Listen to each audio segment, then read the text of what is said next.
How Hitler-style leadership can blow the doors off your practice. Now that I have your attention, let's be clear. We do not condone or advocate for any of the atrocities that a gentleman named Adolf Hitler accomplished while he was here on planet Earth.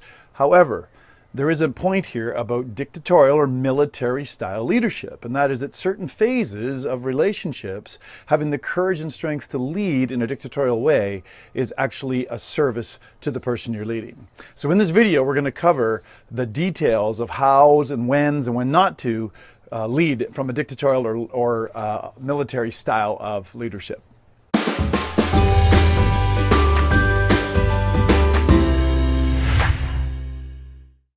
So as I said earlier, one of the keys here is to know when to lead using this style. And there are certain phases where it's very important. Being a father of 5 daughters who are now older, but when they're young, I can tell you that there are definitely phases of that relationship where they needed guidance, they needed standards and boundaries, they needed to know where the limits were.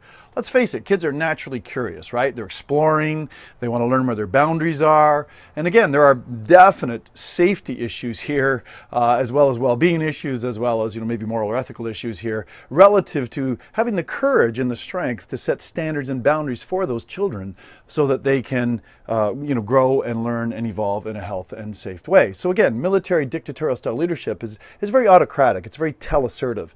It's telling people what to do, what not to do, when to do it. And there is definitely an application here in a doctor-patient relationship. In the early stages of a doctor-patient relationship, people don't know what they don't know. They don't know when to come. They don't know how to refer. They don't know when to pay. They don't know, about home-based exercises. They don't know what to do to make up a missed appointment. They don't know unless you have the courage and strength to tell them. So have the courage, have the strength. Tell them all of the details of how to be a great patient in your office so that they can be a great patient and they can get the results. Because you and I both know if they don't follow the registered plan that you've set out, the treatment plan, they're not going to get the results. They don't get the results, they don't stay, they don't pay, they don't refer, and it's not good for them or, in fact, good for you and the great service that you bring to the community.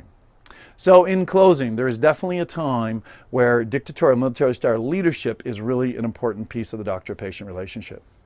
I encourage you to have the strength and the courage to lead using that style in the early phases of the relationship. Now, if you're still using that same style of leadership in the mid or later phases of a relationship, you're driving people away in droves. You just may be not realizing yet. So as we work through this leadership summary series of videos, we'll be covering that in our next video. This is Dr. Tom closing off, challenging you to be more so you can do more and have more of what your heart authentically desires.